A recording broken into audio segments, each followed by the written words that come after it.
Meu nome é Ricardo Machado, estamos aqui dando seguimento ao nosso curso de Biossegurança e Cidadania.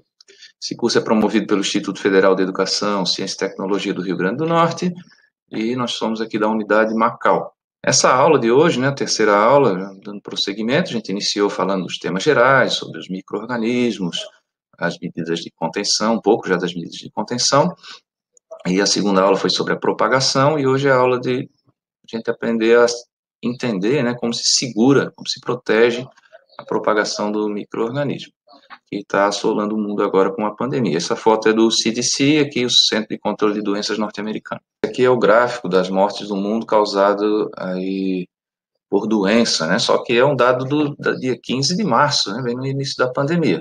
Então veja aqui que a gente tem a tuberculose matando muita gente no mundo, né.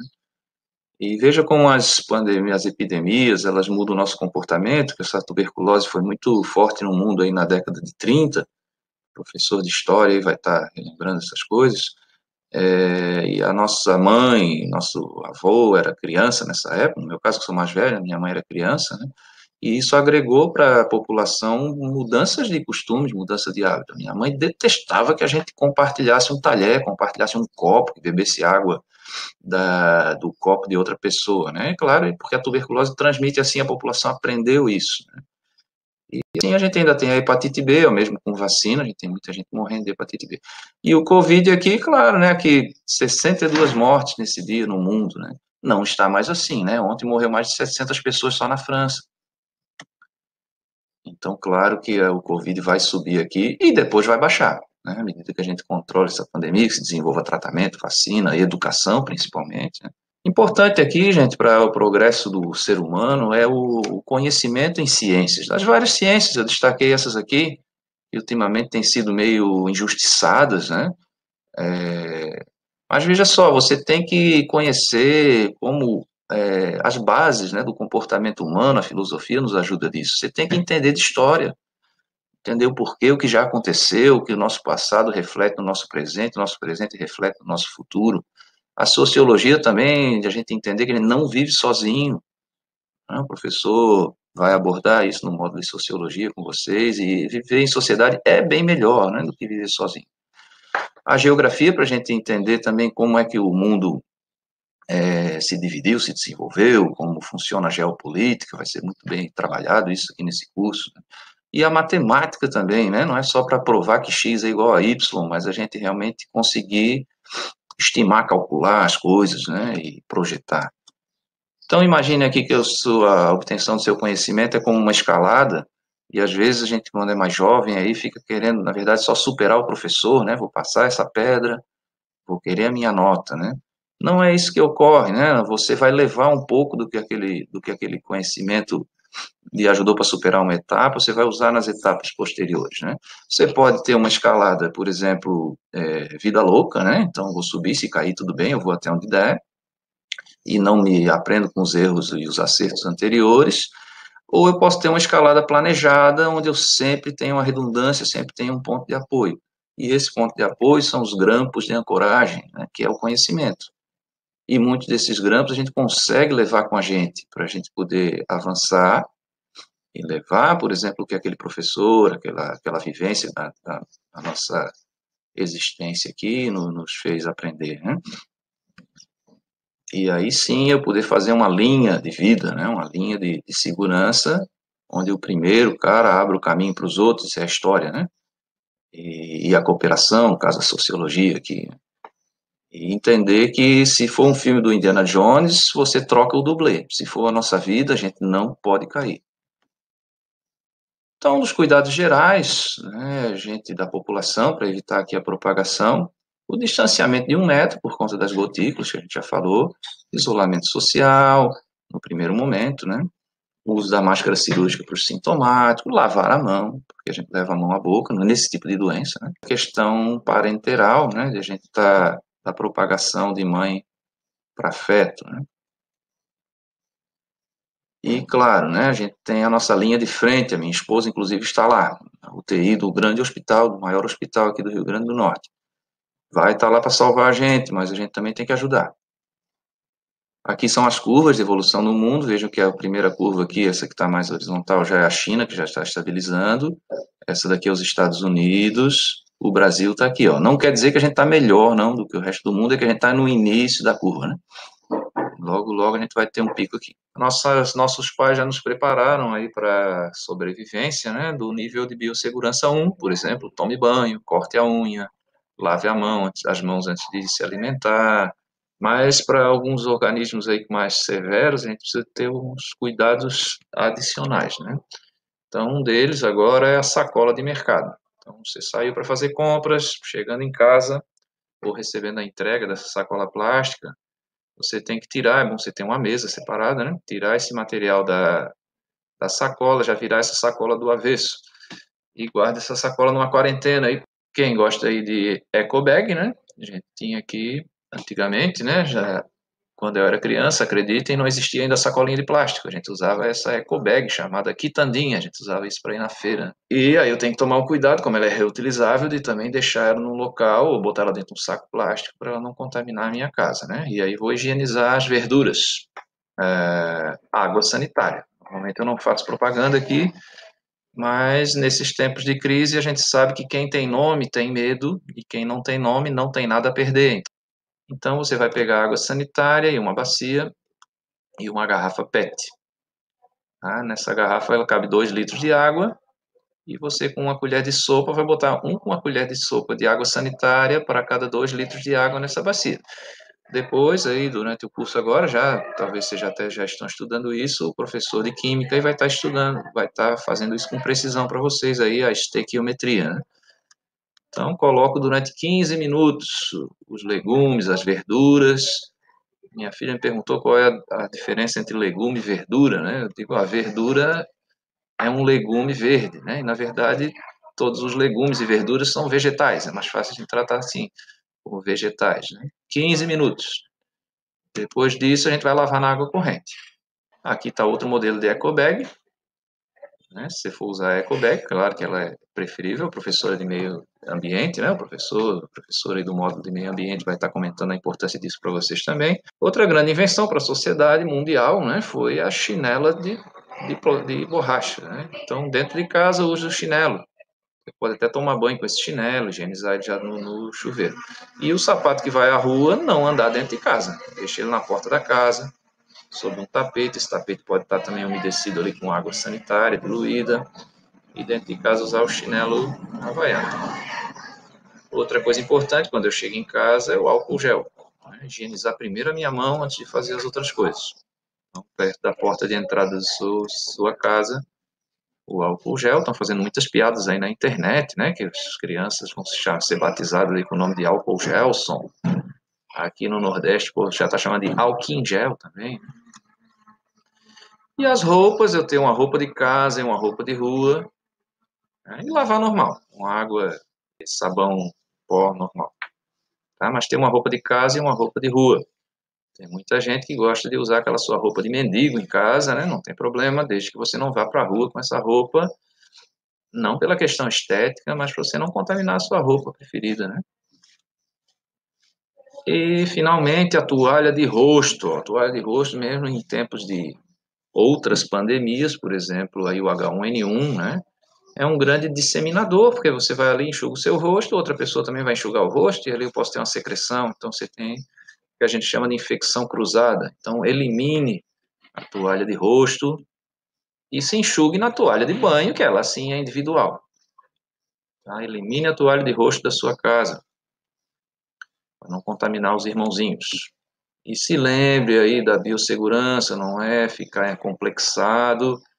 Eu já fui chamado de profeta do apocalipse, na verdade, a gente ensina essas coisas, né? A gente se prepara para o pior, mas sempre espera o melhor, né? Não é ficar cismado que o mundo está se acabando, mas a gente ter cuidado. Vinha falando num ambiente projetado, como um hospital, um ambiente de saúde, um restaurante, um laboratório de biotecnologia, um laboratório de ensino, por exemplo, de microbiologia, a gente tem paredes de um padrão, tamanho de área, né, dimensionada dos ambientes. A gente tem também procedimentos padronizados, o que se faz ali, como fazer, e as pessoas são qualificadas para executar dessa maneira, seguir rigorosamente o procedimento, por exemplo, no hospital, o procedimento de enfermagem, né, como aplicar lá uma medicação endovenosa, né, e esse pessoal é qualificado para esse procedimento. Não é qualquer pessoa, para entrar ali você foi selecionado, né, e você tem que seguir os procedimentos. Se você não seguir, você é banido, né? E, claro, o uso dos equipamentos.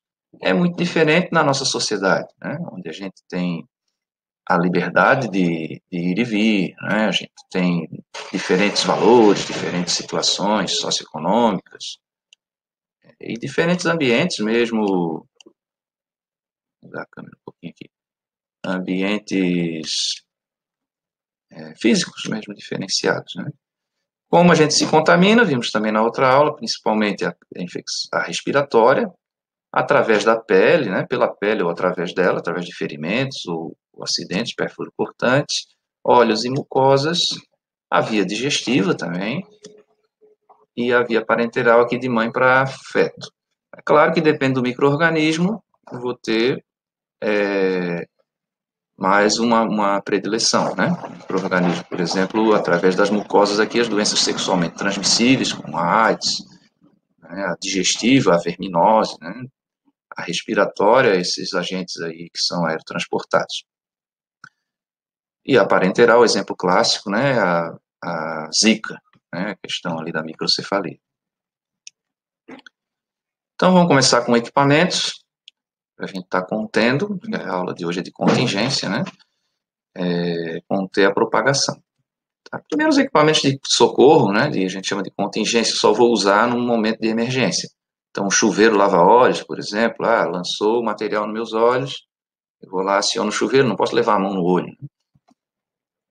O extintor de incêndio, pegar fogo, apaga, né? Muita gente acha que o extintor de incêndio é um equipamento de proteção coletiva, não é um equipamento de contingência.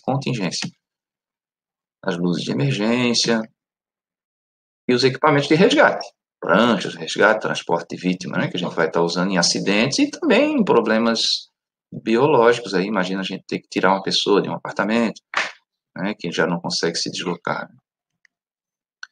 Outra coisa que está muito na moda agora, muita gente nunca tinha ouvido falar, o tal do EPI, né? São os equipamentos de proteção individual. Tem gente que põe sigla, plural na sigla, né, EPIs, bota um apóstrofe S, né, ou fala equipamentos de proteções individuais. É o equipamentos de proteção individual, são aqueles que vão proteger cada pessoa, por exemplo, esse aqui, que está muito famoso no momento, é a Face Shield, a gente fala assim em inglês para parecer mais bonitinho, mas é um protetor facial. E, claro, para esse do risco biológico é bem diferente do protetor facial para projeção de partículas volantes, né? Partículas volantes, como uma esmerilhadeira, por exemplo, né? A gente tem que ter uma resistência ao impacto. Esse aqui não. Então, esse aqui tem que ser lavável, higienizável, confortável também, porque eu vou ficar o dia todo com ele, mas não precisa de uma resistência mecânica muito grande. Essa lente normalmente é flexível e muitos são até descartáveis. Aqui a máscara cirúrgica. Essa daqui já vem também com protetor de olhos, também de poliacetal. E se está se discutindo muito isso, essa máscara filtra vírus? Bom, depende do vírus, né? Depende do diâmetro de partícula. Se for particulado grande, ela consegue segurar. Ela também serve para proteger o paciente, né, contra emissões aqui das gotículas do profissional. Tá? E para o cidadão comum também ajuda, porque vai evitar a emissão das partículas, né? E também diminui a chance de eu levar a minha mão na boca. Essa daqui sim, a máscara biológica, N95, está muito comentada, né? Essa consegue filtrar um diâmetro de partícula bem menor, ela tem vedação também lateral. E é o respirador que a gente vai estar usando na área próxima desse primeiro metro aí do infectado. Tá? Então, não quer dizer que a outra não seja um respirador, que a gente chama de máscara também naquele caso. Profissional também mas aí depende da situação. Tá? Aqui no Brasil é o equivalente a N95, que é a norma americana. Deixa eu dar minha câmera aqui. norma americana NIOSH 42, né? Nos classificou essa máscara em 95. É o equivalente à máscara de particulado 2, P2, que a gente acaba chamando de PFF2, peça facial filtrante para o particulado 2. E existe também o filtro, né, aquele filtro de cartucho, o P2, para as máscaras que não são descartáveis. Ok? Existem umas máscaras dessas que tem uma pequena válvula lateral, o pessoal acha até que aquilo ali é o filtro, não é o filtro é a própria corpo do respirador, o próprio corpo do respirador. Então, aquela válvula ajuda na respiração, tal, mas na exalação, mas assim, o profissional pode estar também, no caso do risco biológico, exalando o material biológico por ali. Então, a gente recomenda que no hospital se use esse tipo sem a válvula.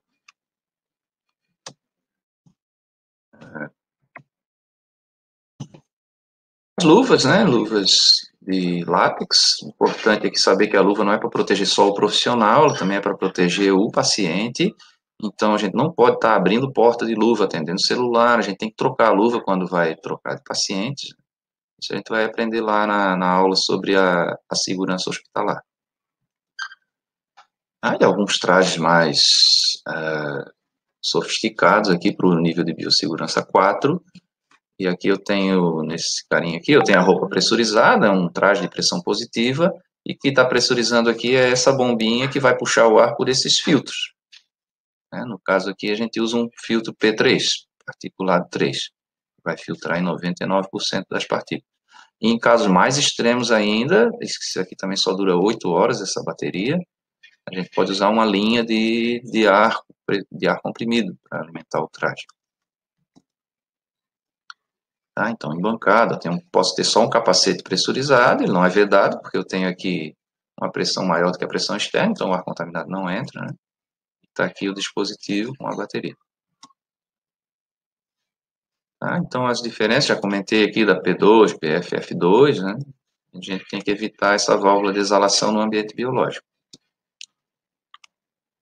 Sim, depende também do ambiente biológico. Se eu tiver paciente, né? Se for num laboratório de biotecnologia, aí não, né? Porque ela só exala, está todo mundo com máscara dentro do laboratório, não tem paciente, não tem problema. Então, aqui outro exemplo. Aqui um mais sofisticado, né? Uma unidade que tem aqui um insuflador de ar e o filtro vai aqui e essa traqueia vai ser ligada no capacete. As luvas, os cuidados com as luvas. Sim, ao retirar as luvas, a gente vai aprender também mais na aula hospitalar, mas sempre ao retirar a luva, você vai retirar a primeira luva, virá-la do avesso, e aí você vai segurar ela na palma da outra mão que está com luva e virar a outra luva do avesso por fora dessa luva. Só que a segunda mão você estava sem luva, né? Então você tem sempre que lavar a mão antes e depois de usar a luva. As mãos. Né? Esse é o óculos ampla visão, também é um equipamento de proteção individual, a gente permite usar ele por cima do óculos de grau. Luvas térmicas, né? É importante que as luvas térmicas no risco biológico sejam também impermeáveis, para poder higienizar elas, lavar. É diferente de um forno industrial, de uma mufla, né? Num ambiente de laboratório, onde eu tenho também que ter uma estufa, por exemplo, a minha luva tem que ser higienizada, impermeável, higienizada. A bata normal, né? A gente chama aqui não de EPI, mas de vestimenta profissional. Quanto menos adorno, melhor, tá? Não é bom ter botão aparente, não é bom ter muito bolso, não é bom ter crachá pendurado. O cabelo não pode estar solto, tem que ter a touquinha, né? Aqui tem esses modelos aí, mas o foco aqui é o traje, né? Mas eu tenho que usar os outros procedimentos também. Tá? Touca. E agora os equipamentos de proteção coletiva, são aqueles equipamentos que protegem um ou mais indivíduos.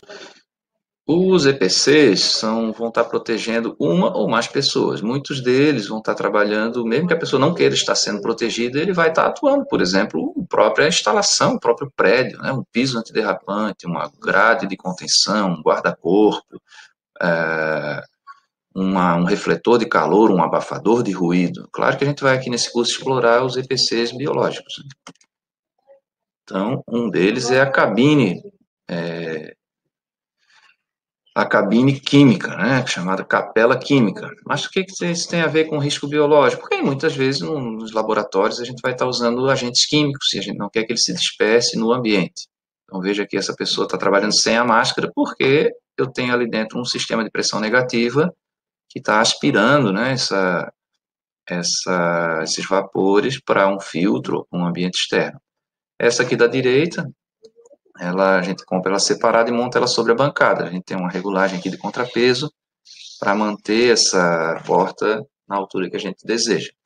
Normalmente, a gente tem aqui um procedimento de padrão, né, dessas cabines, que é ligar elas 5 minutos antes de iniciar a operação, para ela entrar em regime contínuo, né? E não se deixa a janela totalmente fechada, a gente tem que deixar uma entrada de ar aqui embaixo. E aí depois a gente abre ela 30 centímetros, o suficiente para caber a minha mão ali dentro para fazer o experimento, e faço o meu trabalho. Ao final, eu tenho que deixar mais 10 minutos ela ligada, fecho a janela, não totalmente, deixo aqui 1 centímetro de abertura, eu preciso ter fluxo de ar e eu deixo ela ligada mais 10 minutos para fazer a purga, porque se eu desligar ela nesse momento, o vapor vai voltar aqui para dentro do laboratório. Então chama-se capela química. Essa é uma cabine de biossegurança nível 3. Aqui sim, para o risco biológico mais severo, ela é nível 3, mas ela vai servir para o agente biológico nível 4, né? Então, o que eu tenho aqui? Eu tenho luvas, tenho um ambiente aqui hermético, e aqui eu tenho um autoclave de porta dupla, esse lado. Eu vou abrir aqui, colocar aqui o meu micro-organismo, fechar e abrir lá de por dentro, e aí vou manipular o meu micro-organismo lá, abrir da embalagem, né? Ao final, devolvo ele aqui para essa autoclave de porta dupla e injeto aqui vapor sobre alta pressão e temperatura para neutralizar o micro-organismo. Aqui dentro vou injetar material sanitizante e luz ultravioleta, para também higienizar, limpar aqui a minha cabine. Aqui em cima a gente tem uma unidade com um filtro de alta performance, chamado filtro EPA, filtro que se usa também nas aeronaves, né, nas cabines de aeronaves, que consegue filtrar e reter vírus. Não posso jogar esse filtro fora em qualquer local, né? Existe um procedimento de manutenção e eu tenho que descartar ele corretamente, higienizar corretamente. Muitas vezes se usa um produto químico também, vocês vão estar aprendendo aí no nosso módulo de química e os sanitizantes. Bom, esse barulho de fundo que vocês ouviram agora aí não é o aspirador de pó aqui de casa, é o som aí da cabine, viu? Às vezes também aparece um cachorro latindo, um passarinho cantando, são todos efeitos de sonoplastia que a gente utiliza aqui para naturalizar mais a nossa aula. Aqui tem uma cabine de biossegurança também com ultravioleta, que a gente usa até o nível 3 de biossegurança. Então, ela tem aqui um fluxo laminar para evitar que saia daqui, saia daqui o material. E ao final do experimento eu tenho que aplicar ultravioleta e higienizar ela com sanitizante, internamente. Aqui outra de nível 3, né? Mesma coisa, aqui à esquerda a gente consegue ver uma parte, né, aqui da autoclave de porta dupla. Importante em laboratório de biologia, na química também, a gente não ter superfícies porosas. A gente está vendo uma vidraria quebrada aqui, e aqui sangue, né? E aqui o reflexo da lâmpada. Mas lembrar que o granito, gente, ele é poroso. Você pega no granito da sua pia de cozinha, você vê que quando molha ele fica mais escuro, ele tem porosidade. Nesses poros vai se acumular por material químico e também o material biológico. Então, o recomendável, né, o granito é um material muito resistente, mas o recomendável é o impermeabilizar. Então, eu posso usar aqui uma camada de resina epóxi sobre essa bancada para evitar o acúmulo. Sempre tem que ser higienizável, impermeável e, claro, para que seja lavável. Outro equipamento que a gente utiliza aqui é o Descarpac. Na verdade, ganhou esse apelido de Descarpac, estou até fazendo a propaganda aqui, tem até um telefone aqui para você comprar em São Paulo, né? Por que a gente acabou dando o apelido de Descarpac? Porque foi o primeiro do Brasil, né? Mas Descarpac também fabrica luva, fabrica seringa. Tem outros, tem Clean Box, tem outros nomes aí, acabou ficando com esse apelido. O nome técnico é coletador de material pérfuro cortante. E ele sempre tem que ter um suporte para ele não ficar rolando por cima da bancada, ele tem que ter um local. Chegou na linha tracejada, a gente tem que lacrar aqui, transporta pelas alças. E tem uma montagem que a gente vai ver depois na aula de segurança hospitalar, a maneira de como montar esse equipamento. Quem fecha, quem lacra e quem monta é quem viu que está sendo necessário usar, não é só o profissional da limpeza. E agora os instrumentos de laboratório, esse aqui muito famoso é a pipeta, é um dosador, e antigamente muita gente metia a boca aqui para aspirar o produto aqui para dentro, né? Não podemos fazer isso, nem no químico e nem no biológico, claro, né? Então se usa aqui a pera de pipetagem, você aperta, aqui tem uma esferinha, você aperta e comprime. Depois você vem aqui e aperta aqui na sucção, vai sugar. Claro que a pipeta fica acoplada aqui embaixo, vai sugar. Depois você põe esse aqui aperta no E para entrar o ar por aqui e o produto sair de novo no outro becker, né? Então, sucção e exaustão. Existem também os micropipetadores. Você gira esse rolete e depois você dosa aqui. Ele é acoplado nas pipetas. Tem também os eletrônicos. Tem uma pequena bomba de vácuo aqui, você consegue aspirar e soltar. Um gatilho para aspirar, outro para soltar. Esse aqui para fazer os exames, normalmente aqui para fazer os exames de laboratório, por exemplo, para sangue, né, para o HIV, eu tenho que ter micropipetadores, né, de várias amostras. E aqui o painelzinho dele de sucção e exaustão. A vidraria também é um conjunto de instrumentos importante, que trabalho em laboratório. Tem um detalhe aqui, aquele vidro que eu precisar esterilizar com calor, ele não pode ser um vidro comum. Então, se o material biológico, normalmente a gente tem que estar esterilizando com calor aí na autoclave. Então, se usa aqui o vidro de borosilicato, mais resistente ao calor. E, claro, a gente nunca põe na autoclave ele fechado, porque vai explodir. Vai pressurizar e vai explodir. Então, sempre abertinho o vidrinho. E aqui, durante a primeira higienização, é para a gente poder secar o vidro. E alguns equipamentos de laboratório, essa aqui é a autoclave, importante a gente sempre fechar ela. Pronto, para usar uma autoclave, eu não posso ser qualquer pessoa, né? Eu tenho que ser primeiro qualificado e depois autorizado, porque um equipamento pode dar acidente grave. Aliás, dentro de laboratórios, né, não entra qualquer pessoa, né? Você tem que ser selecionado para isso, você foi qualificado e aí você vai ser autorizado a usar alguns equipamentos. Nunca posso abrir ela com pressão, né? Então a gente vai estar observando aqui no manômetro. Essas aqui são válvulas de segurança, vão evitar que ela atinja a pressão limite. E aí a gente sempre abre e fecha em diagonais, para sempre eu ter a fixação aqui da vedação homogênea, né? Então faço sempre o aperto em X, aperto esse parafuso, essa borboleta, depois aperta a contrária, sempre em X. Não, aqui mesmo caso, né? Essa daqui tem um pedal para a gente levantar a tampa, mais pesada. Então você solta tudo, aperta o pedal. Essa é uma centrífuga. No filme Epidemia tem um acidente de trabalho aqui que a pessoa bota a mão dentro da centrífuga com ela ainda em funcionamento, né? Aí voa o sangue, contamina lá o pesquisador. E a bancada do laboratório, né? Já comentei, sempre impermeável, lavável, é bom o aço inox, a gente pode usar também as pedras ornamentais, aí rochas, né? Fala pedra aí, professor de geologia, ele já acha ruim.